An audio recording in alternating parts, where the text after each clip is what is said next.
toutes mes installations étaient sur le marché, jusqu'au jour où le dernier jour de vacances, on m'a annoncé que le marché était en train de flamber. C'est sympa, c'est un marché qui est très agréable, il y a beaucoup de monde en plus, c'est très joli. Il y a beaucoup de commerçants, c'est très agréable. Brûler comme ça 4100 m², donc pratiquement 80 stands en 2 heures, ça m'a paru invraisemblable. J'étais en vacances à ce moment-là, alors j'ai eu très peur. Sur le moment, je ne savais pas ce qu'on allait devenir. Tout est parti en cendres. En plus, nous, on avait un étalage qui était neuf. On l'avait refait au mois de décembre. Pour moi, tout était perdu. La marchandise, tout.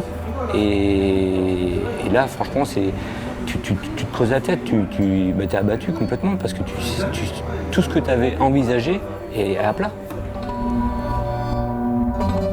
On sait intervenir sur la perte d'exploitation. Donc la perte d'exploitation, c'est une garantie extrêmement importante qui va permettre à l'entreprise de survivre après un sinistre qui peut être important, qui va générer une fermeture totale ou partielle. On va permettre aux commerçants de continuer à faire face à ses charges en lui payant son loyer quand il en a un, en payant ses salariés, l'ensemble des charges fixes auxquelles il est censé faire face. Il faut être capable d'assurer la pérennité aussi du commerçant à titre personnel. Et donc la MAPA se distingue en payant notamment les revenus que le commerçant n'a plus du fait de la fermeture de son commerce.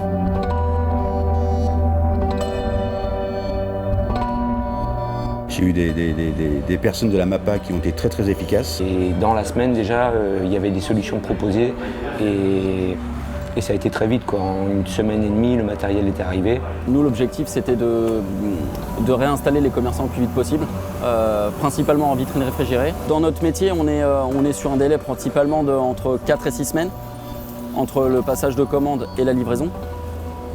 Le passer à 1 semaine, c'est du rarement fait, même pour nous.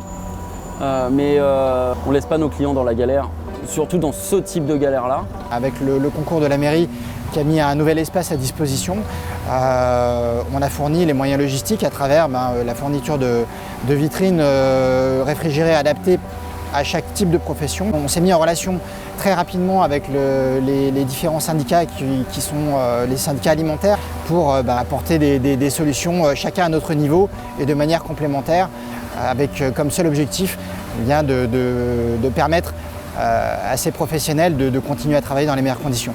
L'objectif, c'était tout simplement mettre nos commerçants au boulot. Il faut redémarrer l'activité, ils sont satisfaits parce qu'ils peuvent bosser, leurs clients sont satisfaits parce qu'ils ont des habitudes, qui viennent les voir et on les retrouve. Je passe toutes les semaines sur le marché, je suis même venu un samedi et un dimanche. Ça fait plaisir, ils sont au boulot, ils sont contents. Pour moi, c'est le meilleur des remerciements. Tout a été quand même très vite. Et de là, ça a été super pour nous parce que voilà, ça a calmé toutes nos inquiétudes pour la suite. Quand j'ai vu comment la MAPA nous prenait en main, franchement, c'est toute la pression qui part, quoi. Parce que tu sais qu'on te dit tout de suite, tu vas travailler quand, à telle date, et tu vois que tout le monde se démène pour toi, quoi.